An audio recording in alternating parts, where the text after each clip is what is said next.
గౌరవనీయులు జనసేన అధినేత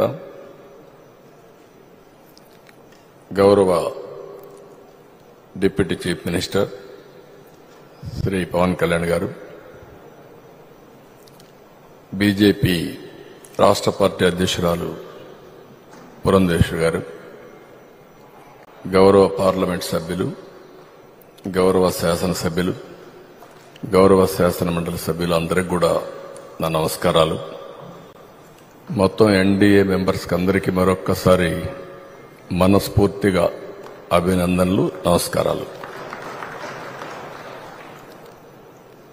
ఇప్పుడు పవన్ కళ్యాణ్ గారు మాట్లాడినప్పుడు నాకు గత చరిత్ర జ్ఞాపకం వస్తా ఉంది. 100 రోజుల పొరుపు.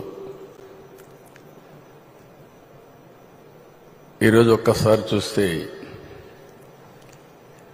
ఆ రోజుల్లో ఎంత భయంకరమైన పరిస్థితులంటే, నన్ను అరెస్ట్ చేసిన రోజున పవన్ కళ్యాణ్ గారు హైదరాబాద్ నుంచి ఇక్కడికి రావాలంటే ఫ్లైట్ క్యాన్సిల్ చేశారు. ఎంత పట్టుదల ఉంటుందంటే, ఫ్లైట్ మీరు క్యాన్సిల్ చేస్తే నేను పోలేనా అని చెప్పి నేరుగా బై రోడ్డు వచ్చాడు. రోడ్లో వస్తే నందిగామలో మొత్తం రోడ్డు అంతా బ్లాక్ చేసి పక్కన తిరిగినా రానియకుండా చేస్తే రోడ్డు మీదనే పడుకొని ధర్నా చేశాడు. మామూలుగా సినిమా వాళ్ళు ఇవన్నీ చేయరు. సినిమా వాళ్ళు ఏదైనా చేస్తే షూటింగ్లు చేస్తారు తప్ప నిజ జీవితంలో చేయరు. అలాంటి నిజ జీవితంలో పోరాట యోధుడిగా నిలబడ్డ మిత్రుడు పవన్ కళ్యాణ్ గారు. నేను ఈరోజు కూడా చూస్తున్నాను, రాజకీయాల్లో ఒక ఆశయం కోసం వచ్చాడు. 2014 నాకు బాగా జ్ఞాపకం. తెలుగుదేశం బీజేపీ పొత్తు పెట్టుకున్నాం. పొత్తు పెట్టుకున్న సందర్భంలో పోటీ చేయకుండా ఎన్డీఏ గెలవాలి, ఇప్పుడు నేను పోటీ చేస్తే ప్రభుత్వ వ్యతిరేక ఓటు చీలుతుంది కాబట్టి చీలకూడదని నిర్ణయం తీసుకుని ఆ రోజు పోటీ చేయకుండా అందరి అభ్యర్థుల కోసం పనిచేసిన వ్యక్తి పవన్ కళ్యాణ్ గారు. నేను ఎప్పుడూ మరిచిపోలేనది. నేను జైల్లో ఉన్నాను.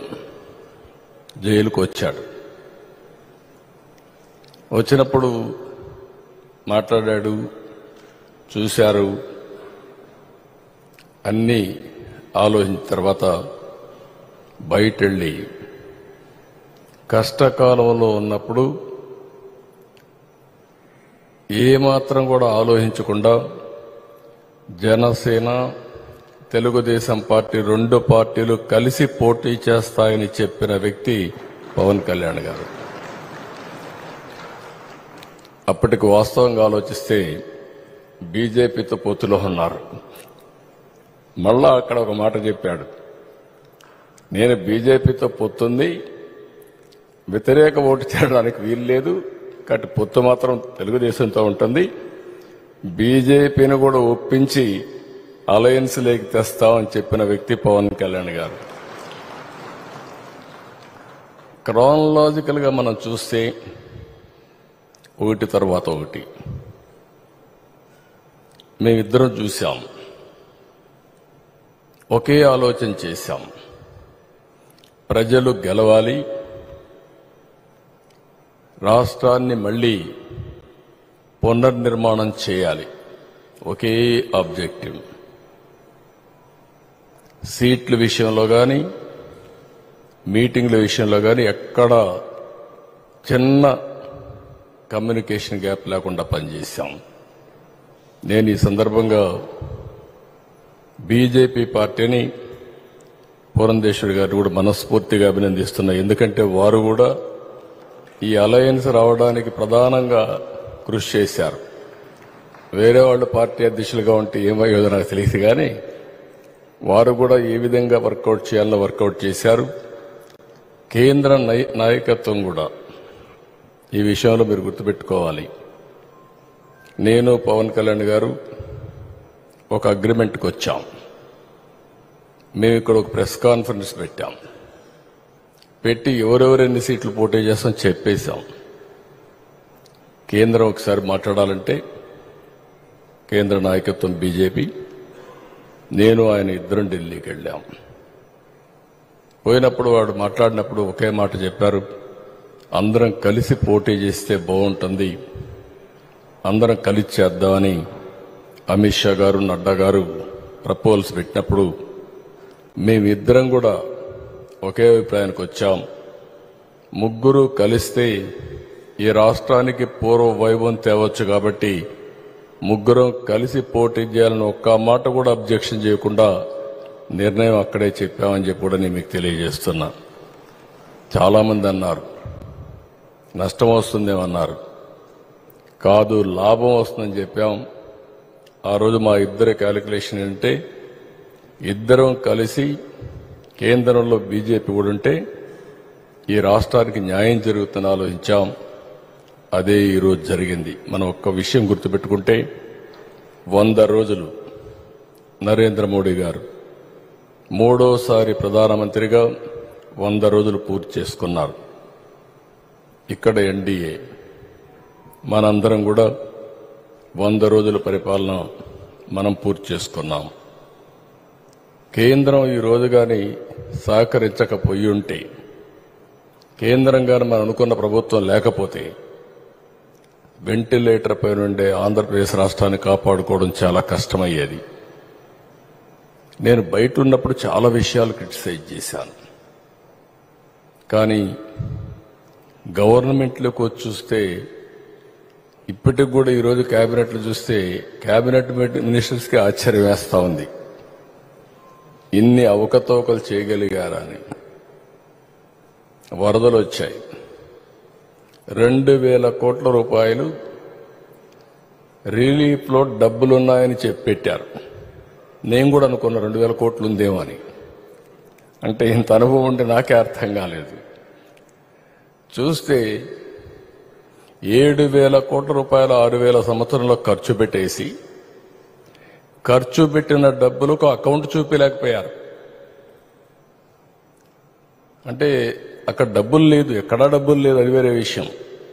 కేంద్రం ఇచ్చిన డబ్బులన్నీ డైవర్ట్ చేసేశారు.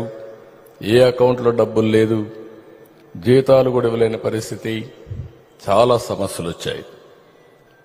అయితే చాకచక్యంగా 1 by 1 చేసుకుంటూ వచ్చాం. ఈ సందర్భంగా నేను ఒకటే మిమ్మల్ని అందరినీ కోరుతున్నాను, ఈరోజు మనం గెలిచాం, గెలిపించారు ప్రజలు.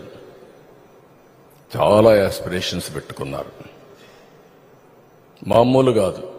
ఎప్పుడు కూడా నేను రాజకీయాల్లోకి వచ్చిన తర్వాత చూశాను, మొట్టమొదటిసారిగా 93% స్ట్రైకింగ్ రేట్, 58% ఓటేసిన సందర్భం ఎక్కడా జరగలేదు.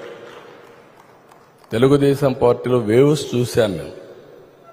94లో ఉద్ధృతమైన వేవ్ అది, అప్పుడు కూడా ఇంత మెజారిటీ రాలా.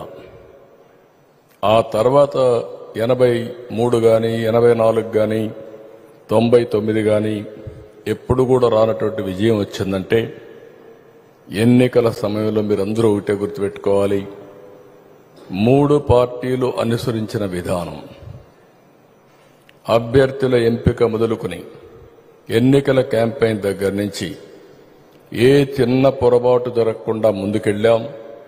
గెలిపే ధ్యేయంగా పనిచేశాం. అందుకే ఇంత గెలుపు వచ్చింది.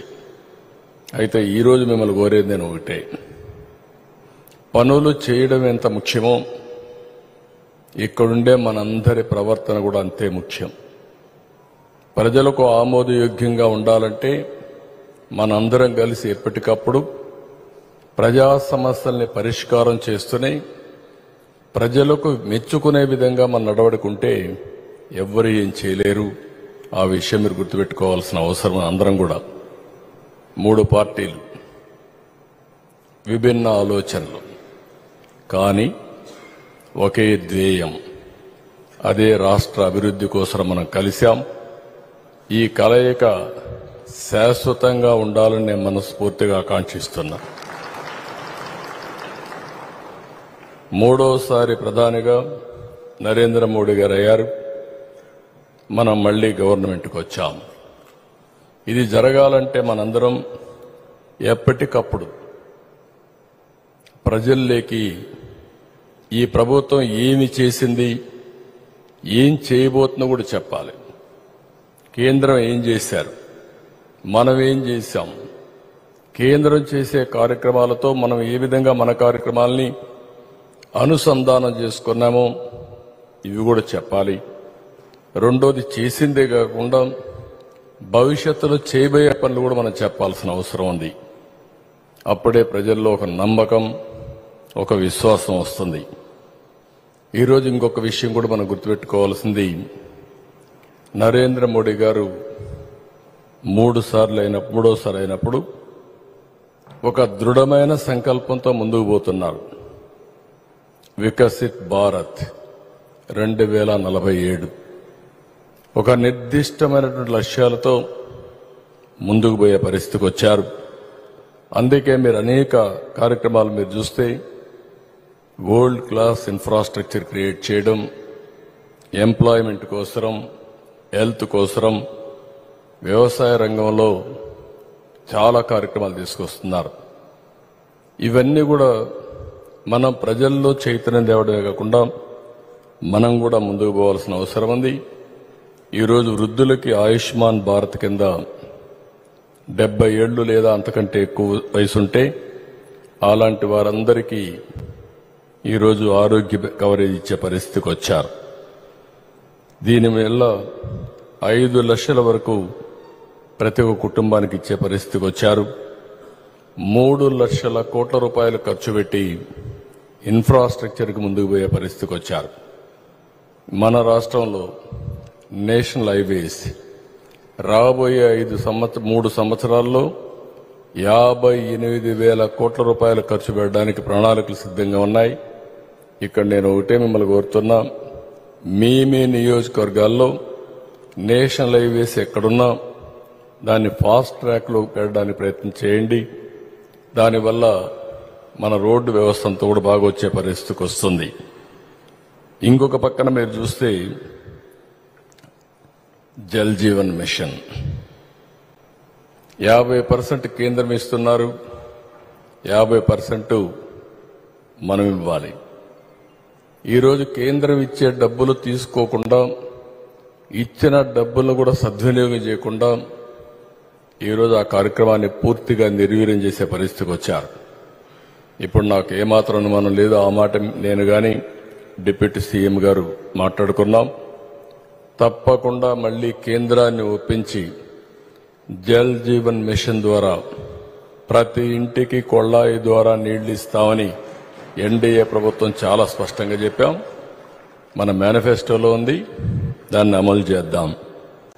ఇంకొక పక్కన మీరు చూస్తే ఆశ్చర్యం వేస్తుంది, 990 కోట్ల రూపాయలు ఫైనాన్స్ కమిషన్ ఇచ్చిన డబ్బులు ఇవ్వకుండా అడ్డం పెట్టే పరిస్థితికి వచ్చాడు పంచాయతీలకు. ఆ 990 కోట్లు రిలీజ్ చేశాం. దానివల్ల 1100 కోట్ల రూపాయలు కేంద్రం ఇచ్చే పరిస్థితికి వచ్చారు. సెకండ్ ఇన్స్టాల్మెంట్ రిలీజ్ చేస్తున్నారు. 2,000 కోట్ల రూపాయలు కేంద్రం ఇచ్చే పరిస్థితికి వచ్చారు. అదే సందర్భంలో పవన్ కళ్యాణ్ గారి ఆలోచన మీరు సారి చూస్తే ఒకే రోజున అన్ని పంచాయతీల్లో జనరల్ బాడీ మీటింగ్ పెట్టాలని నిర్ణయం చేశారు. నాకు అనిపించింది, ఎప్పుడు ఈ ఆలోచన రాలేదు, దీనికి ఎట్లా ఆలోచన వచ్చిందో అనిపించింది. నేను అప్పుడు చెప్పాను, వండర్ఫుల్ ఆలోచన, దీనిపైన మనం ముందుకు పోదామని నేను కూడా పార్టిసిపేట్ చేస్తున్నాను. నేను మెసేజ్ పెట్టి ప్రోగ్రామ్ ఆయన ఇనిషియేట్ చేశారు కాబట్టి ఆయన కూడా సమాచారం ఇస్తే సంతోషపడ్డాడు. నేను కూడా వెళ్ళా, ఆల్ ఎమ్మెల్యేస్ ఎంపీస్ అందరం వెళ్ళాం. 4,500 కోట్ల రూపాయలకు పనులు ఒకే రోజు ఫైనలైజ్ చేయడం ఇది ఒక చరిత్ర. దీనిపైనే వరల్డ్ వైడ్ ఎక్కడా ఇలాంటి గ్రామ సభలు జరగలేదని మొన్నే ఆయనకు వచ్చి ఆర్గనైజేషన్ కూడా రికగ్నైజ్ చేసి ఆ అవార్డు కూడా ఇచ్చే పరిస్థితికి వచ్చారు. It will be A bench marking. భవిష్యత్తులో కూడా మిగిలిన రాష్ట్రాలు కూడా గ్రామ సభలు పెట్టాలంటే ఈ విధంగా కూడా పెట్టొచ్చని ఆలోచించే పరిస్థితికి వస్తుంది. ఇంకొక పక్కన గ్రామాల్లో రోడ్ నెట్వర్క్స్ కోసం గవర్నమెంట్ ఆఫ్ ఇండియా 49,000 కోట్ల రూపాయలు ఖర్చు పెడుతున్నారు. 50,600 కోట్ల పెట్టుబడితో 8 జాతీయ హై స్పీడ్ రోడ్ కారిడార్స్ కూడా ఏర్పాటు చేసే పరిస్థితిలో ఉన్నారు. ఇవన్నీ కూడా రైల్వే లైన్స్ కూడా పెద్ద ఎత్తున డబ్బులు పెడుతున్నారు. ఈ సందర్భంలో 5 సంవత్సరాలు విశాఖపట్నం రైల్వే జోన్ వాళ్ళు అడిగిన ల్యాండ్ ఇవ్వకుండా అడ్డం పెట్టే పరిస్థితి వస్తే ఎన్డీఏ ప్రభుత్వం ఇక్కడ వస్తానే అక్కడ ఎన్డీఏ ప్రభుత్వంతో మాట్లాడి ల్యాండ్ ఇచ్చాం. తొందరలోనే రైల్వే జోన్ క్లియర్ కావడమే కాకుండా విశాఖపట్నంలో ఫౌండేషన్ వేస్తామని కేంద్ర మంత్రి హామీ ఇచ్చారు. ఆ సమస్య పరిష్కారం చేసే పరిస్థితికి వచ్చాం. ఈరోజు ఇక్కడే మిమ్మల్ని అందరినీ ఒకటే కోరుతున్నాం. Government of India green energy మీద మేజర్ ఫోకస్ పెట్టారు. ఇండియాకి ఇది గేమ్ చేంజర్. ఒకప్పుడు నేను ఐటీ రెవల్యూషన్ గురించి మాట్లాడాను 25 years బ్యాక్. దానివల్ల ఈరోజు ప్రపంచమంతా ఇండియన్స్ వెళ్లారు. ఫస్ట్ మూవర్ అడ్వాంటేజ్ తెలుగు వాళ్ళకు వచ్చింది. ఈరోజు ఏ దేశానికి పోయినా highest per capital income Telugu వాళ్ళు సంపాదించే పరిస్థితికి వచ్చారు. ఈరోజు కూడా కొంచెం బాధపడ్డాం. హైదరాబాద్ ఇవన్నీ చూస్తే ఆ రోజు నేను చేసిన పనికి హైదరాబాద్లో ఇన్ఫ్రాస్ట్రక్చర్ అన్ని డెవలప్ చేశాం. Highest per capital income in ఇండియాలో మీరు చూస్తే బిగ్గర్ స్టేట్స్లో తెలంగాణ, ఆ తర్వాత కర్ణాటక, ఆ తర్వాత తమిళనాడు, సౌత్ ఇండియాలో. మనకు వాళ్ళకు చాలా డిఫరెన్స్ ఉంది. 2/3, 1/3 డిఫరెన్స్ ఉండే పరిస్థితి వచ్చింది. అంటే ఈ 5 సంవత్సరాల అభివృద్ధి ఆగిపోయింది. 5 సంవత్సరాలకు మునుపు 18, 19 మీరు చూస్తే కొద్దిగా డిఫరెన్స్ ఉంది. దాన్ని పికప్ చేసే ఉద్దేశంతో మనం ముందుకు పోయాం. ఈరోజు రాను ఈ 5 ఏళ్లలో దగ్గర 3% గ్రోత్ రేట్లో డిఫరెన్స్ వచ్చి బాగా వెనుకబడిపోయే పరిస్థితికి వచ్చాం. ఏది ఏమైనా కేంద్ర ప్రభుత్వం ఇచ్చే ఈ కార్యక్రమం మీరు చూస్తే పిఎం సూర్యఘర్ ప్రతి ఒక్క ఇంటికి 300 యూనిట్లు కరెంటు ఉత్పత్తి చేసుకోవడానికి సబ్సిడీ ఇస్తున్నారు. దీనికి కొద్దిగా డబ్బులు వీళ్ళు పెట్టుకోగలిగితే శాశ్వతంగా కరెంటు ఛార్జీలు కట్టే పరిస్థితి ఉండదు. ఇది రిచ్ పూర్ అని లేదు, అందరికీ ఈ కార్యక్రమం ఇచ్చే పరిస్థితికి వచ్చారు. నేను కూడా దీన్ని ఒక ఉద్యమ స్ఫూర్తితో తీసుకుపోవాలని చెప్పి ఆలోచిస్తున్నాం. నేను ఈరోజు మీ అందరిని కోరేది ఏంటంటే గ్రీన్ ఎనర్జీ, ఆ తర్వాత గ్రీన్ హైడ్రోజన్ భవిష్యత్తులో పెను మార్పులు తీసుకురాబోతున్నాయి. ఒకప్పుడు ఊరల్లో కరెంట్ లేని పరిస్థితి, ఇప్పుడు ఇంటిపైనే కరెంట్ ఉత్పత్తి చేసుకునే పరిస్థితి. ఒకప్పుడు పొలాలకు కరెంటు లేని పరిస్థితి, ఈరోజు కుసుమ్ కింద ఏదైతే పంప్ సెట్ ఇస్తున్నారో అక్కడే కరెంట్ ఉత్పత్తి చేసుకుని కరెంటు మిగిలితే గ్రిడ్కి ఇవ్వచ్చు, షార్టేజ్ ఉంటే మళ్ళా తీసుకునే పరిస్థితి వస్తుంది. ఇలాంటి కార్యక్రమాల వల్ల ఇండియా రాబోయే రోజుల్లో గ్రీన్ ఎనర్జీలో బ్రహ్మాండంగా ముందుకు పోయే పరిస్థితి వస్తుంది. అందుకే 100 రోజుల కార్యక్రమంలో మీరు చూస్తే మొన్నే అహ్మదాబాద్లో ఒక మీటింగ్ జరిగితే నేను కూడా వెళ్ళాను. ప్రధానమంత్రి గారు ఇనాగరేట్ చేశారు. ఒక నిర్దిష్టమైన లక్ష్యం పెట్టుకున్నప్పుడు నేను కూడా 72 గిగావాట్స్ పవర్ ఉత్పత్తి చేస్తామని, 10 లక్షల కోట్ల రూపాయలు పెట్టుబడులు, 7.5 లక్షల మందికి ఉద్యోగాలు 5 సంవత్సరాల్లో సాధించడానికి ఒక్క గ్రీన్ ఎనర్జీలో ముందుకు పోతున్నామని చెప్పి కూడా నేను మీకు తెలియజేస్తున్నా. ఇది ఒక వినూత్నమైనటువంటి ఆలోచన. అలాంటిది ముందుకొచ్చారు. కుసుమ్ కార్యక్రమం కింద ట్రాన్స్ఫార్మర్స్ ఏవి సబ్ స్టేషన్ ఉన్నాయో అక్కడే కరెంట్ ఉత్పత్తి చేసుకునే పరిస్థితి వస్తుంది. అంటే కేంద్రం కూడా, నేను ఎందుకు మీ అందరికీ పదే చెప్తున్నానంటే, కేంద్రంలో వచ్చే కార్యక్రమాలు అధ్యయనం చేసుకోవడం, ఆ కార్యక్రమాల్ని రాష్ట్రంలో కూడా అనుసంధానం చేసుకోవడం, మనం అనుకున్న లక్ష్యాల్ని ఏ విధంగా ముందుకు తీసుకుపోవడానికి ఇది పనికొస్తుంది. రెండో విషయం, vision 2047 government of India Viksit భారత్కి నాంది పలికారు. మనం స్వర్ణాంధ్ర పేరుతో స్వర్ణ ఆంధ్రప్రదేశ్ 2047కి మనం కూడా విజన్ డాక్యుమెంట్ తయారు చేస్తున్నాం. మిమ్మల్ని కూడా కోరుతున్నాం, మీ నియోజకవర్గం ఏ విధంగా ఉండాలనో 2047కి ఎమ్మెల్యేల నాయకత్వంతో ఒక విజన్ డాక్యుమెంట్ తయారు చేయండి. 5 సంవత్సరాలు ఏం చేయాలో మీరు ఆలోచించండి. అప్పుడు మీకు కూడా ఒక అవగాహన వస్తుంది. అది చరిత్రలో శాశ్వతంగా మిగులుతాం. మనకు ఓట్లేసిన ప్రజల్ని అన్ని విధాలా పైకి తేవడం కోసం ఏం చేయాలనో ఒక నిర్దిష్టమైన ఆలోచనతో మనం ముందుకు పోదాం.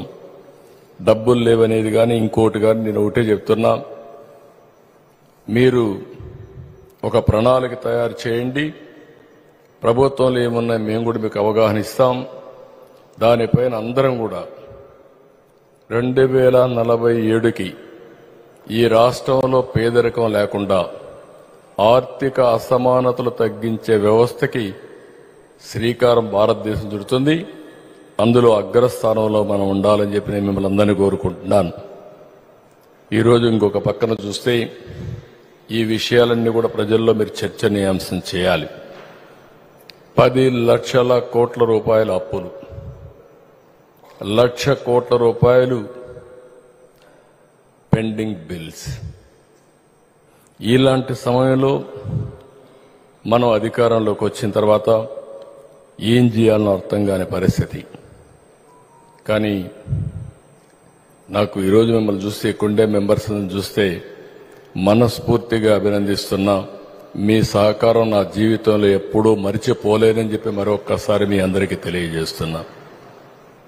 అటు కేబినెట్లో ఉండే మినిస్టర్స్ కానీ, ఇటు పవన్ కళ్యాణ్ గారు కానీ కేంద్రం ఇచ్చిన సహకారంతో మనం ముందుకు పోయే పరిస్థితికి వచ్చాం.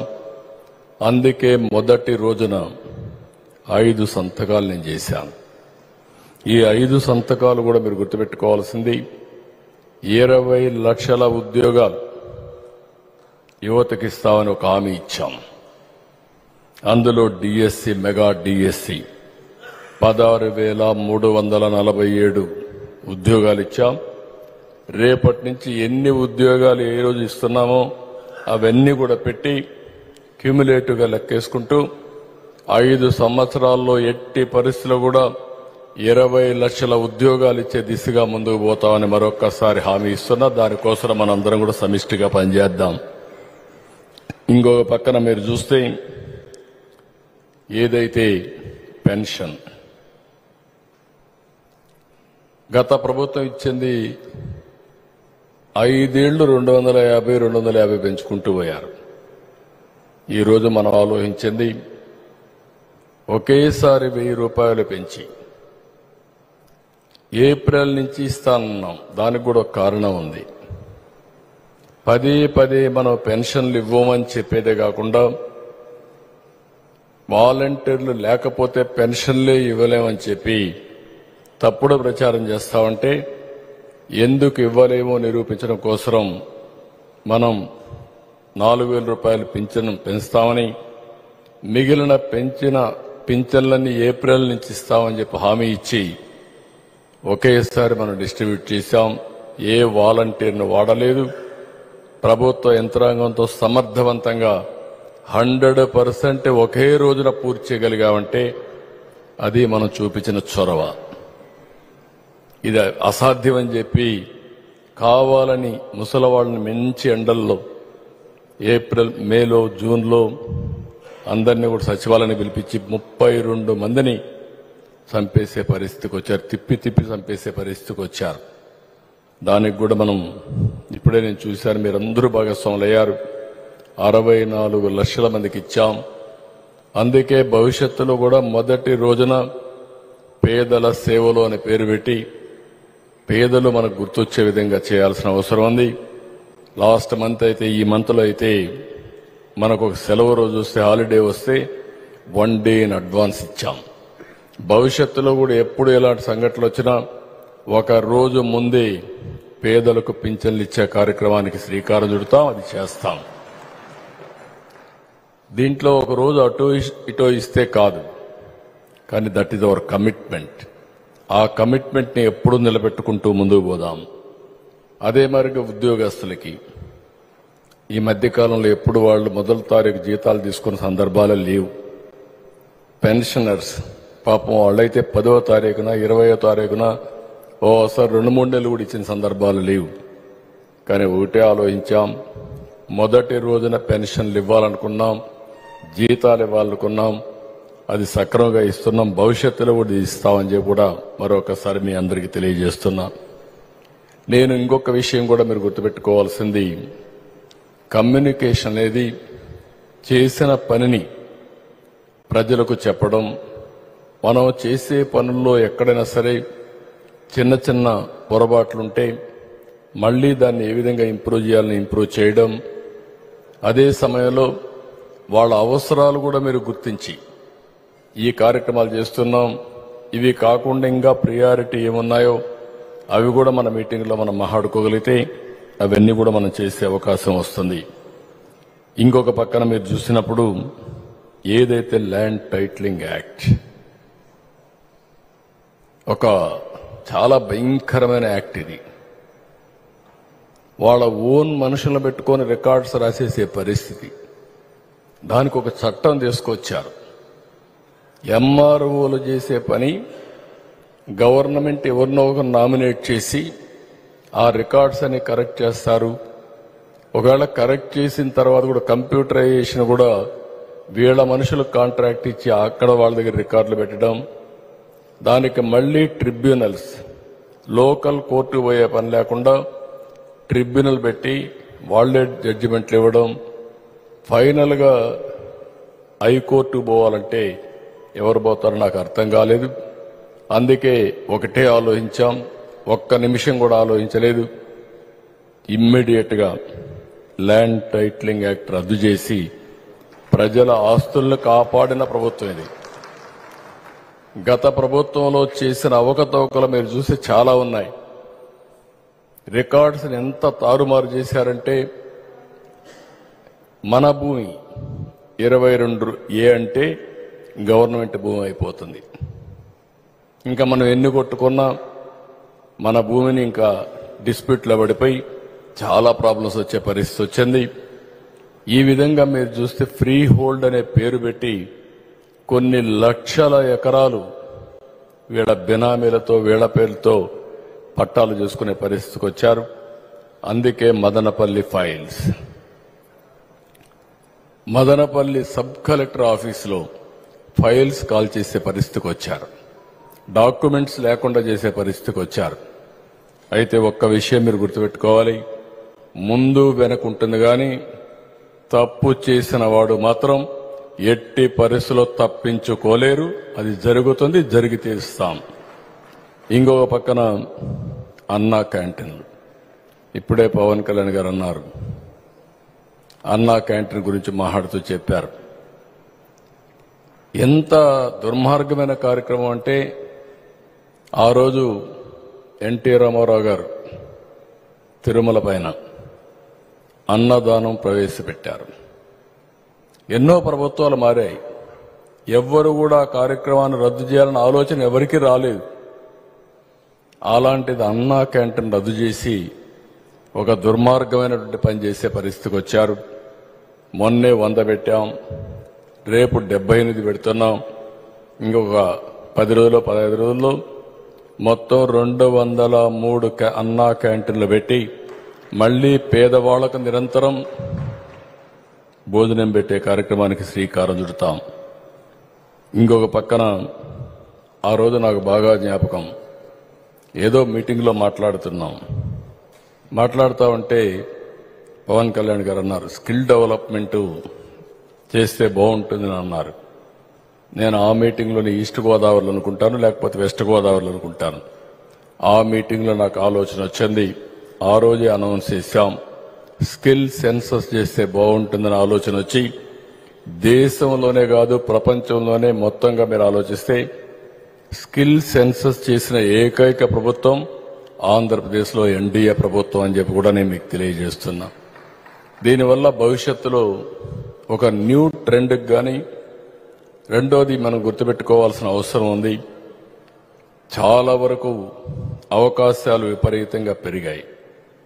కానీ దీనికి కావాల్సిన స్కిల్స్ కూడా మనం రీఓరియంట్ చేసుకోవాల్సిన అవసరం ఉంది. నాలెడ్జ్ని, స్కిల్స్ని కంటిన్యూగా ఎప్పటికప్పుడు అప్డేట్ చేసుకోవాలి. అది కూడా చేసుకునే దానికి ముందుకు పోవాల్సిన అవసరం ఉంది. ఈ 5 నిర్ణయాలు చేయడమే కాకుండా మీరు ఒకసారి చూస్తే 7 వైట్ పేపర్స్ పబ్లిసైజ్ చేశాం. రాష్ట్రంలో జరిగే అన్ని విషయాలు దాంట్లో చాలా స్పష్టంగా చెప్పాం. ఆ రోజు 7 వైట్ పేపర్స్, ఈ రోజే కేబినెట్కి వస్తే వాలంటీర్స్ పదవీ కాలం 1 సంవత్సరం కంటే ముందే అయిపోయింది. మీరు గుర్తుపెట్టుకోవాల్సిన ఆల్ ఎమ్మెల్యేస్ అంతా ఎంపీలు గుర్తుపెట్టుకోవాల్సింది, ఏదైతే వాలంటీర్ వ్యవస్థ గురించి మాట్లాడే ఈ ముఖ్యమంత్రి సంవత్సరానికంటే ముందు వాళ్ళ పదవి టైం అయిపోతే సంవత్సరంగా దాన్ని కొనసాగించలేదు, ఎక్స్టెండ్ చేయలేదు. కానీ మొన్న టెంపరీగా ఒక 3 నెలలకు పాతదానికి మనం డబ్బులు ఇచ్చారు. కానీ వాళ్ళు మాత్రం పేరోల్స్లో కూడా లేరు. ఈరోజు వాళ్ళు చేసిన పనికి వాలంటీర్స్ ఆన్ రికార్డ్ లేరు. కొంతమందికి రాజీనామాలు చేసి ఇచ్చారు, మిగిలిన వాళ్ళు కూడా ఎప్పుడో వాళ్ళకి ఇచ్చిన ఆర్డర్స్ కూడా ఎక్స్పైర్ అయిపోయినాయి. అలాంటి వాడు వాలంటీర్స్ గురించి మాట్లాడే పరిస్థితికి వస్తున్నారంటే చాలా దుర్మార్గం. దాని మీద కూడా నేను చెప్పాను, ఏం జరిగిందో చూడమన్నాం. ఈరోజే మా కేబినెట్కి వస్తే 4 లక్షల మందికి నెలకు 200 రూపాయలు చొప్పున సాక్షి పేపర్ వేయడానికి శాంక్షన్ చేశారు. 205 కోట్ల రూపాయలు ఒక పేపర్కి ఇచ్చుకున్నారు. ఇది ఎక్కడ ప్రజాస్వామ్య దేశాల్లో ఎక్కడా జరగవి. మళ్ళీ ఆ పేపర్లో వీళ్ళు వేసే అసత్యాల్ని, అబద్ధాల్ని, అసత్య ప్రచారాన్ని ఇంటింటికి తీసుకెళ్ళాలి మళ్ళీ వీళ్ళు. కానీ ఓసారి మీరు అందరూ గుర్తుపెట్టుకోవాల్సిన అవసరం ఉంది, ప్రజాస్వామ్యం చాలా పవర్ఫుల్. మీరు తప్పుడు ప్రచారం ఎంత చేసినా, లేకపోతే ఏదో ఒక విధంగా మభ్యపెట్టాలని ప్రయత్నం చేస్తే ప్రజలకు వాస్తవాలు తెలియకుండా ఉండవు. అది చూసిన తర్వాత అందుకే అనిపిస్తుంది, 154 మంది గెలిచామని విర్రవీగిన వ్యక్తి 11 సీట్లతో సరిపెట్టుకున్నారంటే అదే ప్రజాస్వామ్య రహస్యం అని చెప్పి కూడా నేను మీకు తెలియజేస్తాను. That is the beauty of democracy. ఆ విషయం మనం గుర్తుపెట్టుకోవాల్సిన అవసరం ఉంది. ఇంకొక పక్కన మీరు ఒకసారి చూస్తే ఇసుక చాలా ఛాలెంజ్. ఇది నేను ఒకటే కోరుతున్నా, కొండే మెంబర్స్ అందరూ ఇందులో నేను కానీ, పవన్ కళ్యాణ్ గారు కానీ, బీజేపీ తరఫున పురంధేశ్వరి గారు కానీ చాలా స్పష్టంగా ఉన్నాం. ఎట్టి పరిస్థితుల్లో ఎన్డీఏ ప్రభుత్వం మనం వాళ్ళని క్రిటిసైజ్ చేశాం, ఎండగట్టాం, తప్పులు చేశారు, అవన్నీ కూడా ఎంక్వైరీలు చేస్తున్నాం. ఎట్టి పరిస్థితుల్లో తప్పులు చేసిన వాడిని వదిలిపెట్టే సమస్య ఉండదు. మళ్ళీ మనం చేసే పని మాత్రం చాలా పవిత్రంగా ఉండాల్సిన బాధ్యత మనందరిపైన ఉంది. దానికి కూడా క్లియర్గా, ఎందుకంటే వర్షాకాలం వచ్చింది, వర్షాకాలం అయిపోతా ఉంది. వర్షాకాలం అయిన తర్వాత ఎంత ఇసుక కావాలో అంత ఇసుక వస్తుంది. ఇసుక ఎక్స్లవేషన్ కాస్ట్ ఎంత ఉందో అంత లోకల్ ట్యాక్సెస్ వేసిన అది ప్లస్ అవుతుంది. డిస్టెన్స్ను బట్టి యూనిఫామ్ రేట్ కూడా ఫిక్స్ చేశాం. దాని ప్రకారమే లారీలు కూడా ఇంట్రెస్ట్ చేస్తున్నాం. కానీ దయచేసి అందరినీ మరొకసారి కోరుతున్నాం, మీ నియోజకవర్గాల్లో మీరు కూడా ఎవ్వరు కానీ మన పార్టీ నాయకులు 3 పార్టీలకు సంబంధించిన ఎవ్వరు ఇన్వాల్వ్ కాకుండా చాలా క్లియర్గా కానీ మనం చేర్చగలిగితే రేపు రాబోయే రోజుల్లో మన గెలుపుకు అది దోహదం చేస్తుంది. ఈ విషయం మీరందరూ గుర్తుపెట్టుకోవాల్సిందిగా అందరినీ కోరుతున్నా. ఇక్కడ మాత్రం వీటి మాత్రం ఏమనుకోవద్దండి, ఏదైనా తప్పు జరిగితే మాత్రం పవన్ కళ్యాణ్ గారు కూడా ముందే రిక్వెస్ట్ చేశా, ఇద్దరం కలిసి మాట్లాడుకున్నాం. పురంధేశ్వరి గారు కూడా ఉన్నారు. అందరం కలిసి 3 పార్టీల్లో ఎక్కడా ఎలాంటి అవకతవకలు జరగకుండా ఈ కార్యక్రమాన్ని జయప్రదం చేద్దాం, దీన్ని ప్రజల్లోకి తీసుకెళ్దాం. ఈరోజు ఇంకొక కార్యక్రమానికి కూడా శ్రీకారం చుట్టాం. మొనోపలి మద్యం. ఒక వ్యక్తి స్వలాభం కోసం హోల్సేల్ మ్యానుఫ్యాక్చరింగ్, రీటైల్, డిస్ట్రిబ్యూషన్ అన్ని ఒకరే పెట్టుకొని నాణ్యత లేని మద్యాన్ని ఇచ్చి ప్రజల ఆరోగ్యాన్ని కూడా చెడగొట్టే పరిస్థితికి వచ్చారు. ఈరోజు మళ్లీ దాన్ని స్ట్రీమ్లైన్ చేశాం. అక్టోబర్ నుంచి 4వ తారీఖు 5వ తారీఖు నుంచి కొత్త మద్యం పాలసీ వస్తుంది. పేదవాళ్ళను కూడా దృష్టిలో పెట్టుకున్నాం. అందుకే పేదవాళ్ళకి 99 రూపాయలకే ఇవ్వడానికి వీళ్ళు 140 రూపాయలు దోచుకునే పరిస్థితికి వచ్చారు. అది కూడా నాణ్యత లేని మద్యం, క్వాలిటీ లిక్కర్ని పేదవాడికి 99 రూపాయలకి ఇవ్వాలని కూడా నిర్ణయం చేశాం. ఇది కూడా మీరందరినీ దానికి ఒక సిస్టమ్స్ అన్ని పెట్టాం. ఇది భారతదేశంలో ఉండే అన్ని రాష్ట్రాల కంటే మెరుగైన పాలసీ. ఒక కేబినెట్ సబ్ కమిటీ వేసి ఇది కూడా తీసుకొచ్చాం. ఇది కూడా ప్రజల్లోకి మీరు తీసుకుపోవాల్సిన అవసరం ఉంది. ఈరోజు అవతల వాళ్ళు చేసిన తప్పుల్ని మనం అందరం చెప్పాం. ఈరోజు మనం చేసే మంచి పని కూడా ప్రజల్లోకి మీరు తీసుకుపోతే మంచి ఇమేజ్ వస్తుంది. ఇకపోతే కేంద్రం వల్ల 12,500 కోట్ల రూపాయలు పోలవరానికి వచ్చింది. అదే మరి డయాఫామ్ వాళ్ళు కూడా కొత్త డయాఫామ్ వాళ్ళు కట్టాలని సిడబ్ల్యూసి గవర్నమెంట్ ఆఫ్ ఇండియా ఏర్పాటు చేసినటువంటి ఎక్స్పర్ట్ కమిటీ రిపోర్ట్ ఇచ్చారు. దాన్ని కూడా వర్క్ అవార్డ్ చేశాం. ఈరోజు పనులన్నీ జరుగుతాయి. 2 సంవత్సరాల్లో పోలవరం ఫేజ్ 1 పూర్తి చేయాలని గవర్నమెంట్ ఆఫ్ ఇండియా కూడా ముందుకు వచ్చారు. 12,500 కోట్లు ఇస్తున్నారు. 2 సంవత్సరాల లోపలే చేయాలనుకుంటున్నాం. కాకపోతే ఒక 6 నెలలు ఎక్కువైనా పోలవరాన్ని పూర్తి చేసి జాతికి, రైతులకు అంకితం చేసే బాధ్యత ఈ ప్రభుత్వం తీసుకుంటుంది. ఈ విషయం కూడా ప్రజల్లోకి మీరు తీసుకుపోవాల్సిన అవసరం ఉంది. ఇంకొక పక్కన అమరావతి. మళ్లీ అమరావతికి పూర్వ వైభవం తీసుకొస్తాం. కేంద్రం ఇప్పటికే 15,000 కోట్ల రూపాయలు ఇవ్వడానికి ముందుకు వచ్చారు.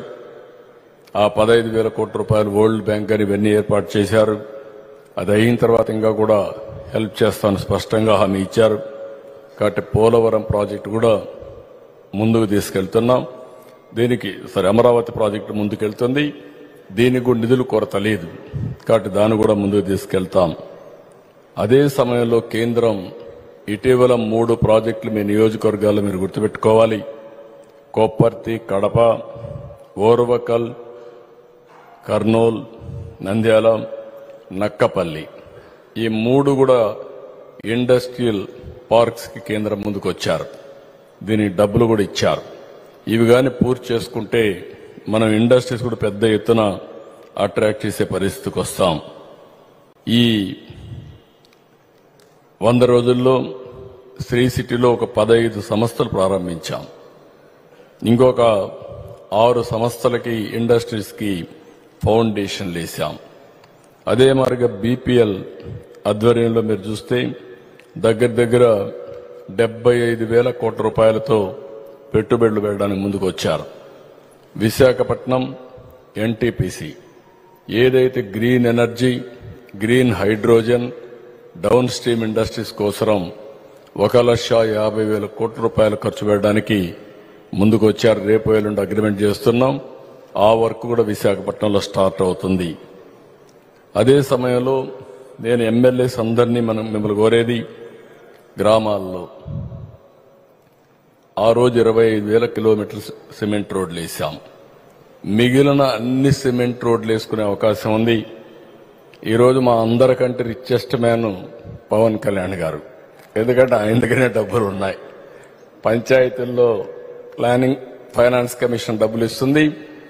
నరేగా డబ్బులు మీరు చూస్తే డిమాండ్ డ్రివన్. ఇది ఎంత పని చేపిస్తే అంత డబ్బులు వస్తాయి.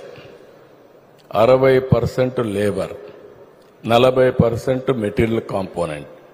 ఈ 2 మ్యాచింగ్ చేసుకుంటే ఎంపీలు కానీ వీళ్ళందరూ కూడా మ్యాచింగ్ చేసుకుంటే పెద్ద ఎత్తున పనులు చేయడానికి అవకాశం ఉంటుంది.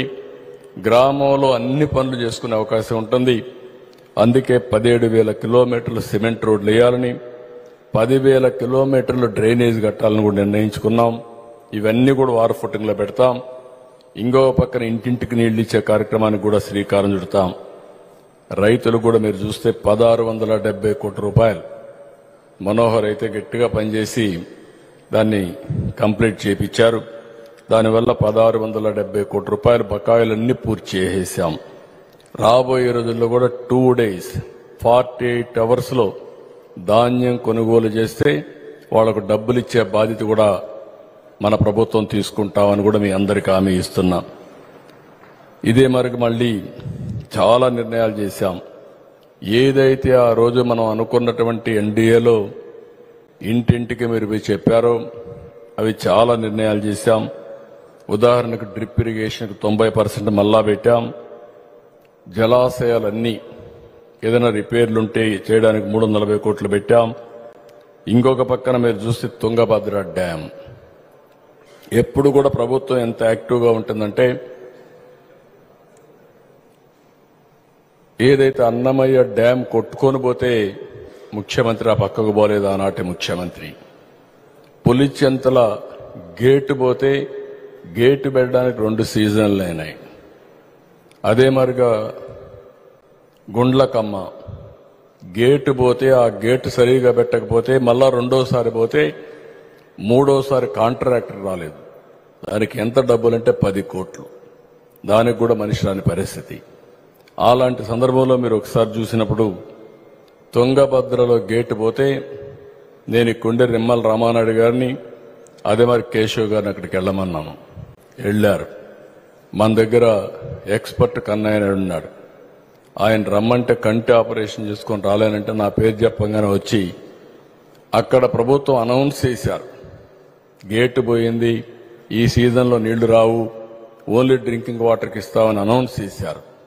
అలాంటి సందర్భంలో నీళ్లు పోయే సందర్భంలో అక్కడ కూర్చొని గేటు పెట్టి అది సక్సెస్ఫుల్గా గేటు పెట్టి ఈరోజు తుంగభద్ర డ్యాం పూర్తయి 13,000 క్యూసెక్స్ ఆఫ్ వాటర్ కిందకు వచ్చే పరిస్థితి వచ్చిందంటే అది మన కమిట్మెంట్ అని చెప్పి కూడా నేను మీకు తెలియజేస్తున్నా. ఇలాంటివి ఏది కూడా వదిలిపెట్టడం లేదు మనం. దానికి కూడా కారణం మనకు అక్కడి నుంచి అనంతపురకు వాటర్ వస్తుంది, కరూరు జిల్లాకు వాటర్ వస్తుందనే ఉద్దేశంతో పంపించాం. అది కూడా మనం చేయగలిగాం. ఇంకొక పక్కన విశాఖపట్నం స్టీల్ ప్లాంట్ కూడా అనవసరంగా దీన్ని ఒక ఇష్యూ చేయడానికి ప్రయత్నం చేస్తున్నారు. వీళ్ళ జీవితంలో ఎప్పుడూ ఈ స్టీల్ ప్లాంట్ గురించి మాట్లాడలేదు. ఇంత మునుపు కూడా విశాఖపట్నం స్టీల్ ప్లాంట్ ఇదే మరికి ఇబ్బందుల్లో వస్తే ఆ రోజు కాపాడింది వాజ్పేయి గారి గవర్నమెంట్లో ఎన్డీఏ ప్రభుత్వం. రెండోసారి కూడా మళ్లీ ఇబ్బందుల్లోకి వస్తే దీన్ని కాపాడే బాధ్యత కేంద్రం రాష్ట్రంలో ఉండే ఎన్డీఏ ప్రభుత్వం తీసుకుంటున్నామని చెప్పి కూడా నేను మీకు తెలియజేస్తున్నా. నిన్న కూడా మాట్లాడాను. అంత మునుపు కూడా ఒక మీటింగ్ పెట్టుకున్నాం. మొన్నే ఒక 500 కోట్లు రిలీజ్ చేశారు. ఆ డబ్బులతో ఇప్పుడంతా వర్క్ స్టార్ట్ చేశారు.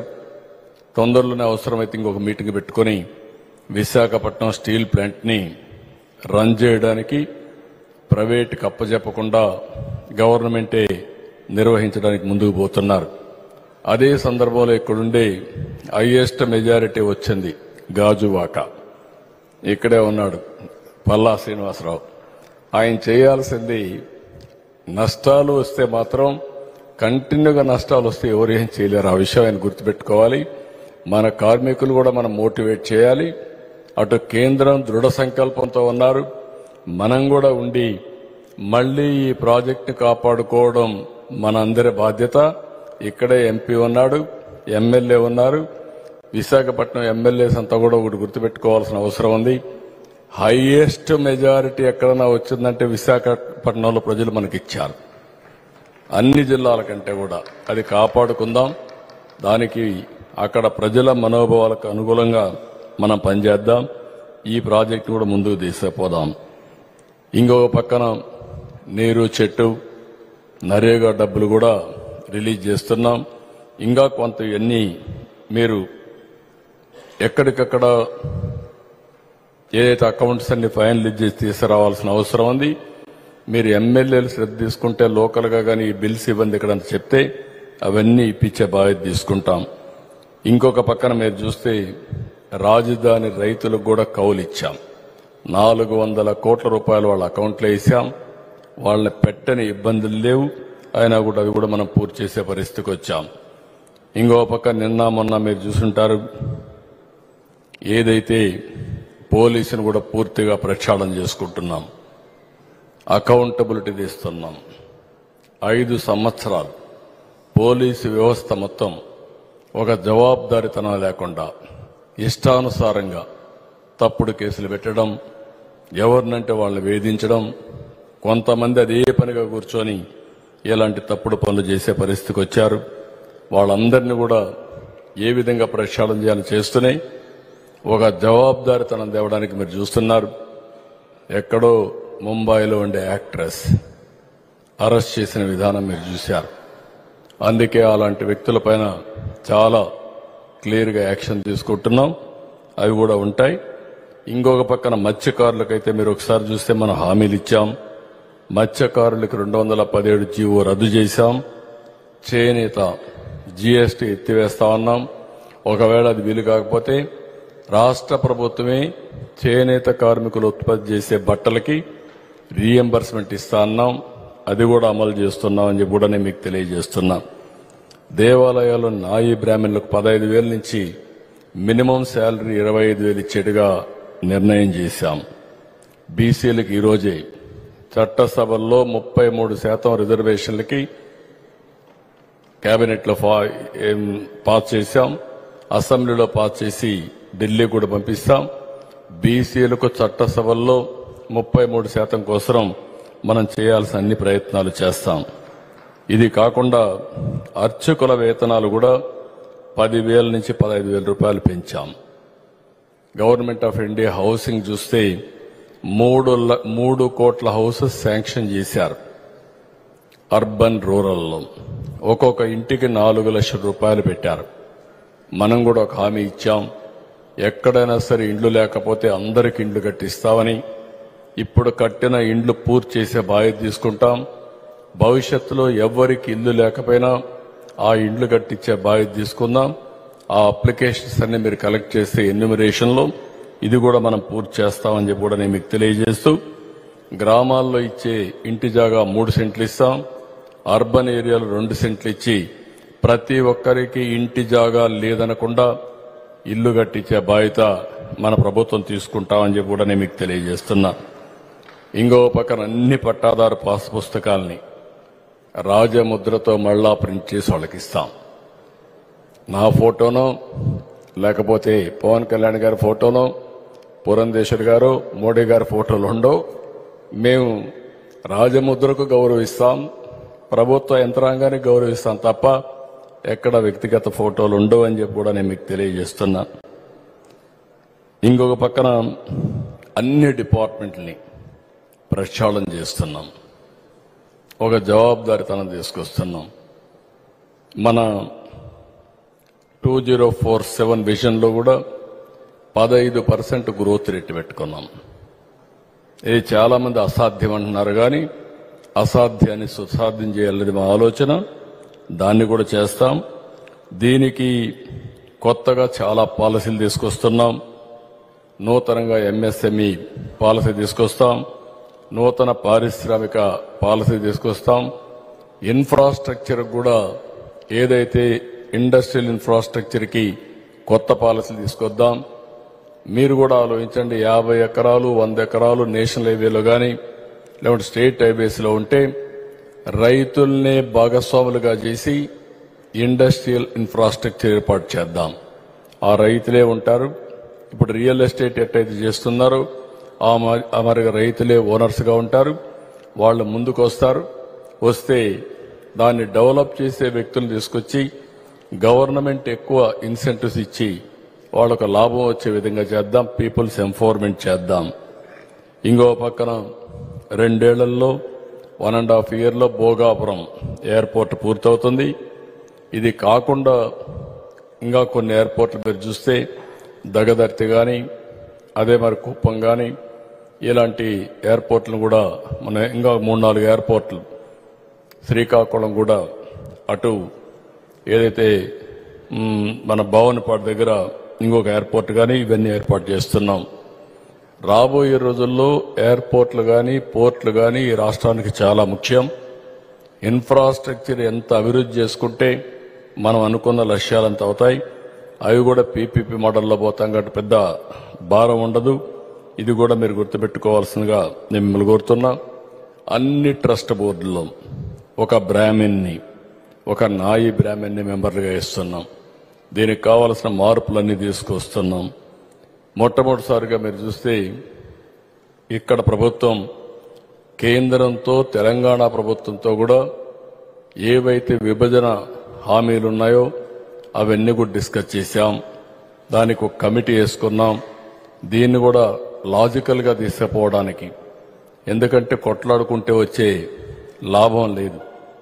కానీ రెండు రాష్ట్రాలు తెలుగు రాష్ట్రాలు, రెండు రాష్ట్రాల మధ్య విభిన్నమైన పార్టీలు, అక్కడ కాంగ్రెస్ ఉంది, ఇక్కడ ఎన్డీఏ ఉంది. కానీ ఈరోజు నేను ఆలోచించేది, నేను కానీ పవన్ కళ్యాణ్ గారు మేము ఆలోచించేది, మన రాష్ట్ర సమస్యల్ని సమన్వయంతో పరిష్కారం చేసుకుని మనం ముందుకు పోవాల్సిన అవసరం ఉంది. దానికి కూడా కేంద్రంతో అయితే చాలా వరకు మన బడ్జెట్లో పెట్టారు. విభజన చట్టంలో ఉండే హామీలన్నీ నెరవేర్చడానికి ముందుకు వచ్చారు. చాలా వరకు చేస్తున్నారు. ఇంకా కూడా చేయడానికి సుముఖంగా ఉన్నారు. తెలంగాణ ప్రభుత్వం కూడా మాట్లాడి ఎన్ని సమస్యలు వీలైతే అన్ని సమస్యల పరిష్కారం చేసుకొని ముందుకు పోవాలని పోతున్నాం. కడాన తిరుమల లడ్డు కూడా నాసి రకం. నాకైతే ఆశ్చర్యం వేస్తుంది.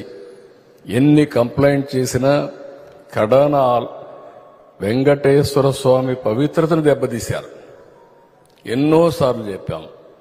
అక్కడ ఎంత దుర్మార్గంగా ప్రయత్నం చేశారంటే అంత దుర్మార్గంగా ప్రవర్తించారు. కడాన అన్న దానంలో క్వాలిటీ ఆఫ్ ఫుడ్ లేకుండా చేశారు.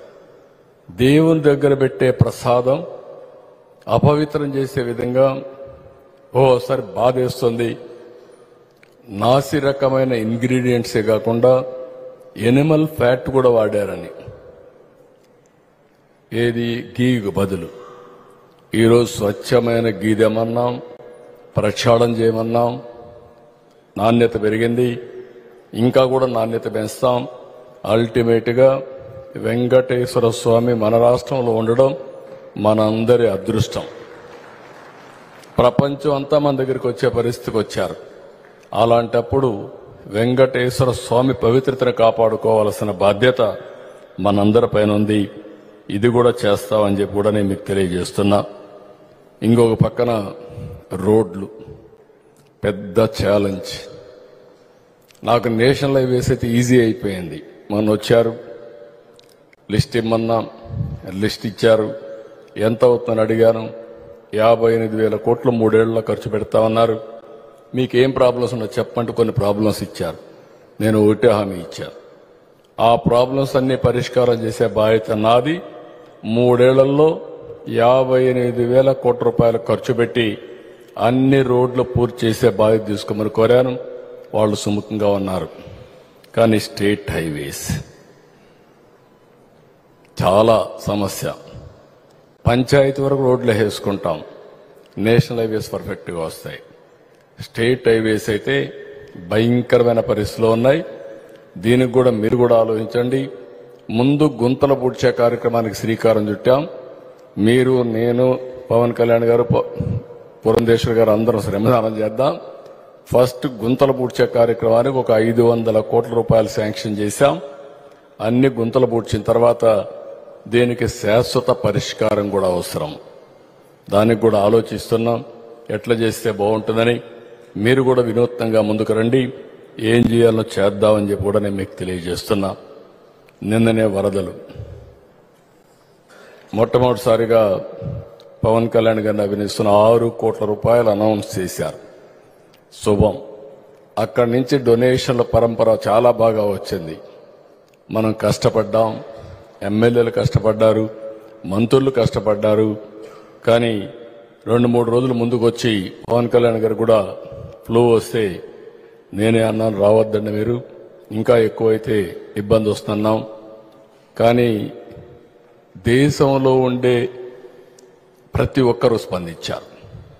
నా లైఫ్లో చాలా ఛాలెంజెస్ చూశాను, కానీ సీఎం రిలీఫ్లు ఇచ్చారు, కానీ ఇప్పటికే దగ్గర 350 కోట్ల రూపాయలు సీఎం రిలీఫ్కి వచ్చే పరిస్థితి వచ్చింది. ఇది ఒక చరిత్ర, ఒక నమ్మకం.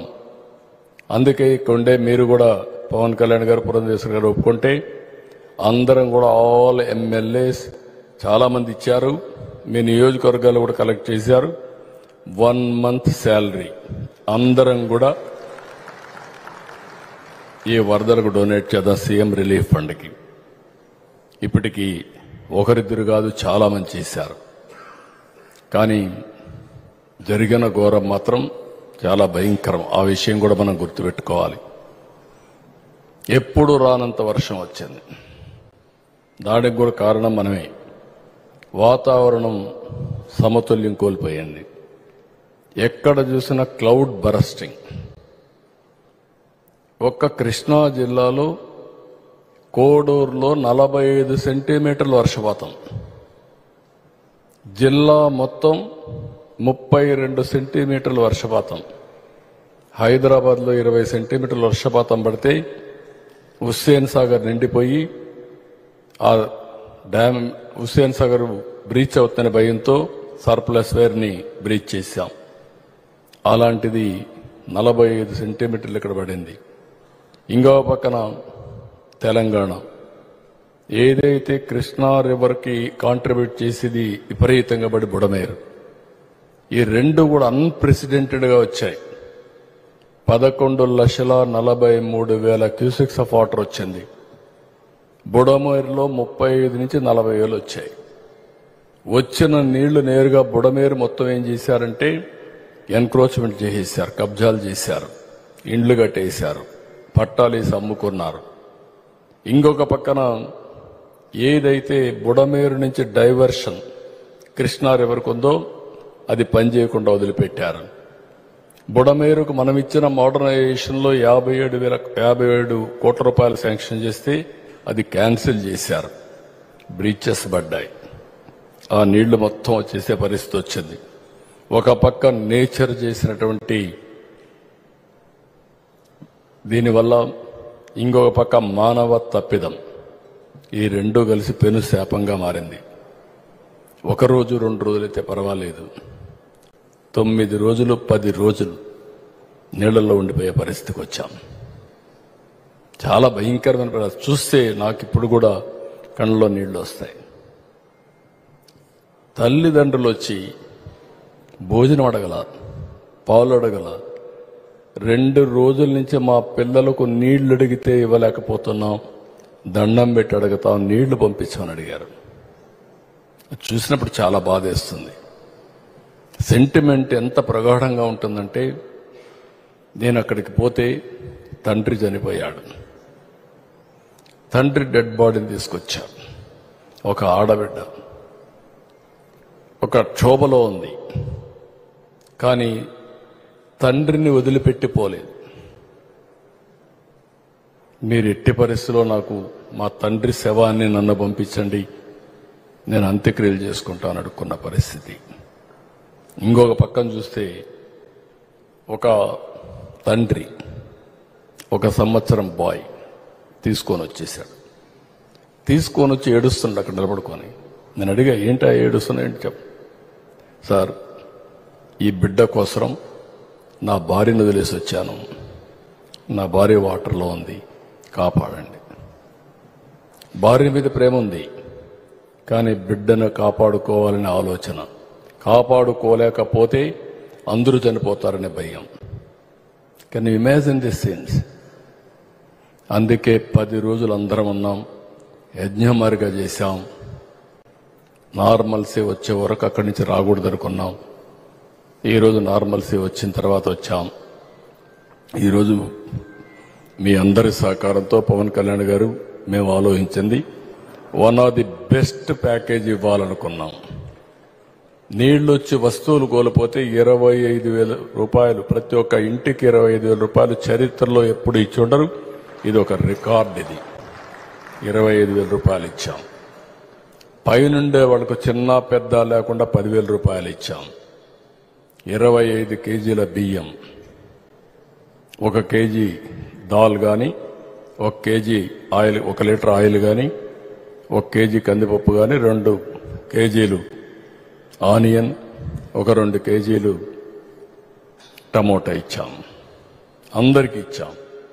ఫుడ్ కాడ ఎక్కడ ఏమాత్రం కూడా నిర్లక్ష్యం చేయకుండా, కొంత వేస్ట్ అయినా పర్వాలేదు కానీ ప్రతి ఒక్కరికి తిండి పెట్టాలని ప్రయత్నం చేశాం.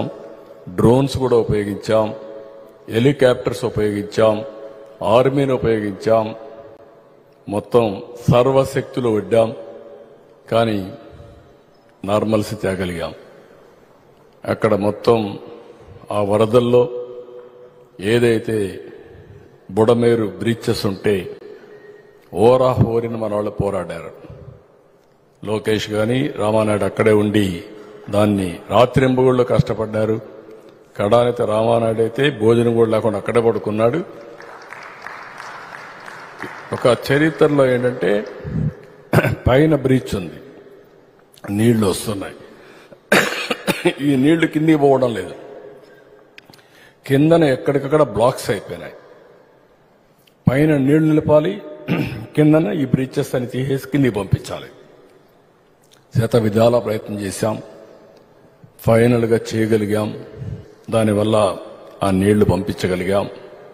ఈరోజు అన్ని విధాల మోటార్ బైక్స్ ఉంటే 3,000 రూపాయలు ఇచ్చాం, ఆటోలకు 10,000 రూపాయలు ఇచ్చాం. ఇంకొక పక్కన వ్యాపారాలన్నీ కూడా స్ట్రీమ్ లైన్ చేయడం కోసం ఇన్సూరెన్స్ అంతా ఇప్పించాం. ఇంకొక పక్కన 40 లక్షల కంటే తక్కువ వ్యాపారాలు చేసే వాళ్ళందరికీ, రిజిస్ట్రేషన్ చేసిన వాళ్ళందరికీ 50,000 రూపాయల చొప్పున నష్టపరిహారం ఇచ్చాం. 40 లక్షల నుంచి 1,50,00,000 వ్యాపారాలు చేసే వాళ్ళందరికీ 1 లక్ష రూపాయలు ఇచ్చాం. 1,50,00,000 పైన వ్యాపారాలు చేసే వాళ్ళ టర్న్ ఓవర్ను బట్టి 1,50,000 రూపాయల ఆర్థిక సహాయం చేశాం. 45 సంవత్సరాలుగా నేను చూశాను కానీ ఇంత పెద్ద ప్యాకేజీ ఎప్పుడు ఇవ్వలేదు. కానీ ఆ ప్యాకేజీ ఇచ్చినప్పుడు ఒక తృప్తి. ఏ మాట అయితే ఆ రోజు చెప్పామో మళ్లీ మిమ్మల్ందరినీ నిలబెట్టడం కోసం చేయూతనిస్తాం అని చెప్పి ఆ మాట నిలబెట్టుకున్న ప్రభుత్వం ఎన్డీఏ ప్రభుత్వం అని చెప్పి కూడా నేను మీకు తెలియజేసుకుంటున్నా. ఇది పంటలకు కూడా ఫస్ట్ టైం 25,000 రూపాయలు హెక్టార్కి ఇస్తున్నాం. అన్ని కమర్షియల్ పంటలకంతా పెంచాం బాగా. ఎందుకంటే రైతు కూడా పూర్తిగా చితికిపోయే పరిస్థితికి వచ్చాడు. ఇంకొక పక్క కౌలు రైతుకి ఇమ్మన్నాం, ల్యాండ్ లార్డ్కి కాదు. ఎవరైతే నష్టపోయిన కౌలు రైతు ఉన్నాడో ఆ కౌలు రైతుకు నేరుగా చేరేట్టుగా ఆయనకి ఇమ్మన్నాం. ఇండల్లో ఉండే ఇంటి ఓనర్కి కాకుండా ఇంటి అద్దెకు ఉండే టెనెంట్కి ఇమ్మని చెప్పి చాలా స్పష్టమైన ఆదేశాలు ఇచ్చాం. నష్టపోయిన ప్రతి ఒక్కరికి సహాయం చేయాలనేది ప్రభుత్వం యొక్క ఆలోచన. దాని ప్రకారం ముందుకు పోయాం. అది కూడా ఈ రోజే ఇవ్వడం, మీ అందరికీ చెప్పుకునే అవకాశం రావడం చాలా సంతోషంగా ఉంది. ఈరోజు కేబినెట్లో అది కూడా ఫైనలైజ్ చేశాం. ఈరోజు కేబినెట్ వరకు మీరు చూస్తే చాలా సమస్యలకి శ్రీకారం చుట్టాం పరిష్కారానికి. దీపావళికి వీలైతే, అది కూడా వీలైతే కాదు కంపల్సరీగా ఇద్దాం. మరొక కార్యక్రమానికి ఏదైతే గ్యాస్ ఇస్తానో, ఉచిత గ్యాస్ ఇస్తాన్నామో దీపావళికి శ్రీకారం చుడుతున్నాం. మొదటి గ్యాస్ కనెక్షన్ ఆ రోజు ఇస్తాం, దానికి కూడా శ్రీకారం చుడతాం. మిగిలిన మనం చెప్పినట్టు సంక్షేమ కార్యక్రమాలన్నీ కూడా 1 by 1 చేసుకుంటూ, ఇంకో పక్క అభివృద్ధి కార్యక్రమాలను కూడా స్ట్రీమ్ లైన్ చేసి ఘాట్లో పెట్టే పరిస్థితి వస్తుంది. ఇవన్నీ చేస్తాం. ఏదైతే మనం అందరం గుర్తుపెట్టుకోవాల్సింది, మనందరిపైన ఒక పవిత్రమైన బాధ్యత ఉంది. కోట్ల మంది ఆశలు పెట్టుకున్నారు. ప్రతి అడుగు మనం గుర్తుపెట్టుకోవాల్సిన ప్రజల కోసం వేయాల్సిన అవసరం ఉంది. అనునిత్యం పేదవాళ్ళకి ఏ విధంగా మనం ఉపయోగపడతాం మీరు ఆలోచించుకోవాల్సిన అవసరం ఉంది. ఇంత నమ్మకం పెట్టుకున్న తర్వాత తప్పులకు, పొరపాట్లకు, ఎగోలకు, కక్ష సాధింపులకు పోవద్దని మిమ్మల్ని కోరుతున్నాం. ఒకవేళ కక్ష సాధింపు చేయాలంటే నేనే చేయాలా, మొదటి వ్యక్తిని. కానీ నా ఉద్దేశం అది కాదు. కానీ అదే మరి చెప్తున్నా, తప్పులు చేసిన వాడిని మాత్రం వదిలిపెట్టే సమస్య లేదు. చట్ట ప్రకారం ఎవరైనా శిక్షించాలో ఆ శిక్ష జరుగుతుంది.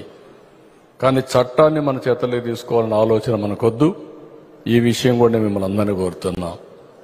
రెండోది, ఎన్నికల ముందు ఈ 100 డేస్లో మీరు చూపించిన సమన్వయం అమోఘం.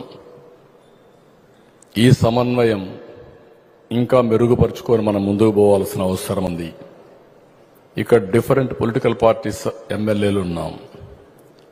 అదే సమయంలో మిగిలిన రాజకీయ పార్టీలు అక్కడ సహకరించాయి. తెలుగుదేశం ఉంటే బీజేపీ, జనసేన సహకరించారు.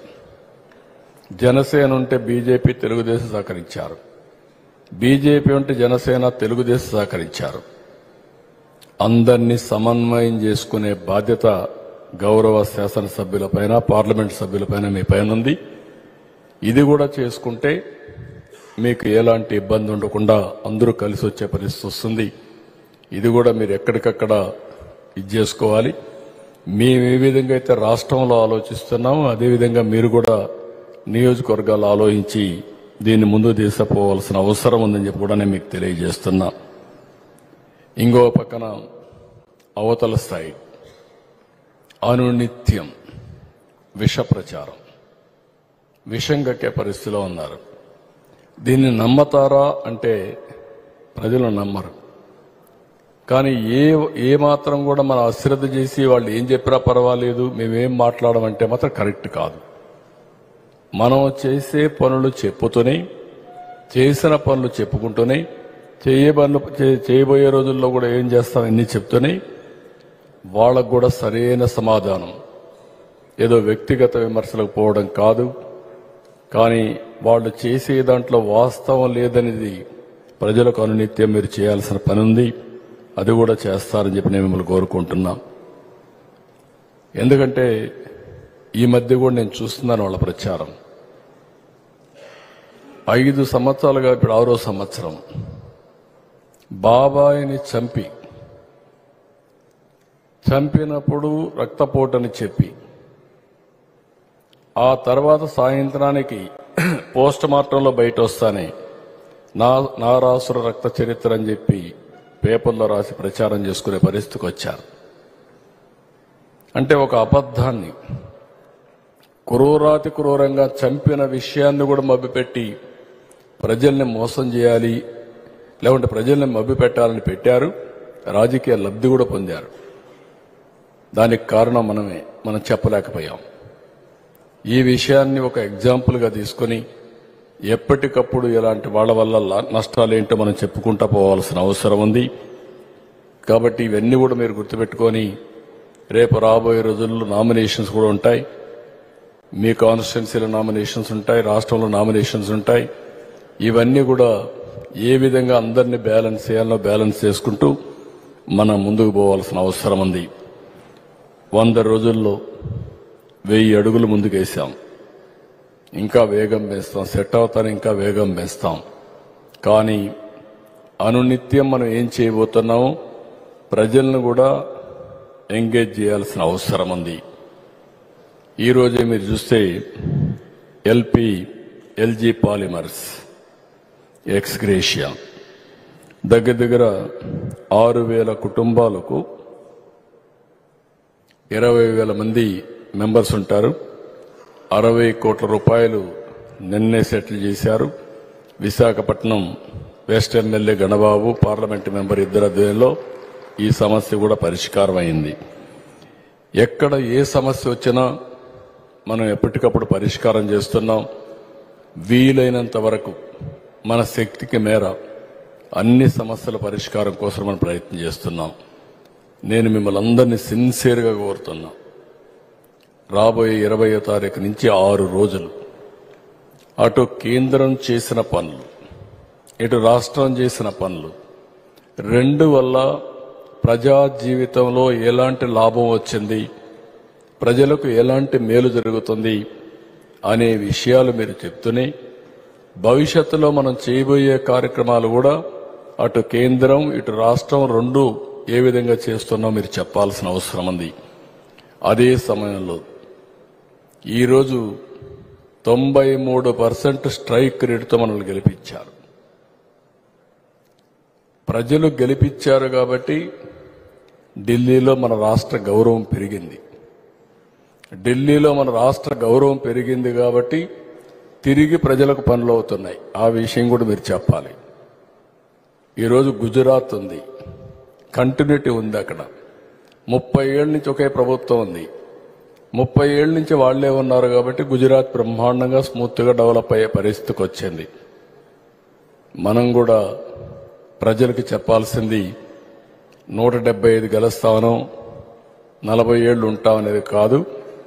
మనం నిరంతరం కాని ప్రజల సహకారం ఉంటే ఎలాంటి మంచి పనులు చేయగలుగుతామో ఈ 100 రోజులు ఒక ఉదాహరణ, నిదర్శనం. భవిష్యత్తు కూడా మనం చేసే పనులన్నీ ఎప్పటికప్పుడు ప్రజల్లోకి తీసుకుపోవడం మీ బాధ్యత. ఇంకొక విషయం కూడా కోరుతున్నా ఆల్ ఎమ్మెల్యేస్ని, కనీసం నెలకు 10 రోజులు ప్రజల్లో మనం ఉండాలి. ఈ విషయం కూడా అందరినీ కోరుతున్నాం. అదే సమయంలో జిల్లాలో కూడా ప్లానింగ్ బోర్డు మినిస్టర్స్ని తొందరలో నియమిస్తాం. వాళ్ళు కూడా వస్తారు. 3 పార్టీల్ని సమన్వయం చేసే బాధ్యత కూడా వాళ్ళకి అప్పచెప్తాం. రాష్ట్రంలో ఏ విధంగా సమన్వయం చేసుకుంటున్నామో జిల్లాల వారీగా 3 పార్టీల అధ్యక్షులు, పార్లమెంటు మెంబర్లు కూర్చొని చేస్తారు. అదే మాదిరిగా చిన్న చిన్న సమస్యలుంటే అభివృద్ధి విషయంలో, గవర్నమెంట్ విషయంలో మినిస్టర్స్ వచ్చి వాళ్ళు కూడా కోఆర్డినేట్ చేస్తారని చెప్పి కూడా నేను మీకు తెలియజేసుకుంటున్నాను. ఇంకో పక్క 2 గ్రాడ్యుయేట్స్ కాన్స్టిట్యున్సీ ఎలక్షన్స్ వస్తున్నాయి. ఒకటి ఈస్ట్ గోదావరి, వెస్ట్ గోదావరి, కృష్ణా, గుంటూరు. దీన్ని కూడా మేమందరం మాట్లాడుకొని మీకు క్యాండిడేట్లు చెప్తాం. అది కూడా ఏం చేయాలని వర్కౌట్ చేయాల్సిందిగా మరొకసారి కోరుకుంటూ 6 రోజులు ప్రజాక్షేత్రంలో మీరుండి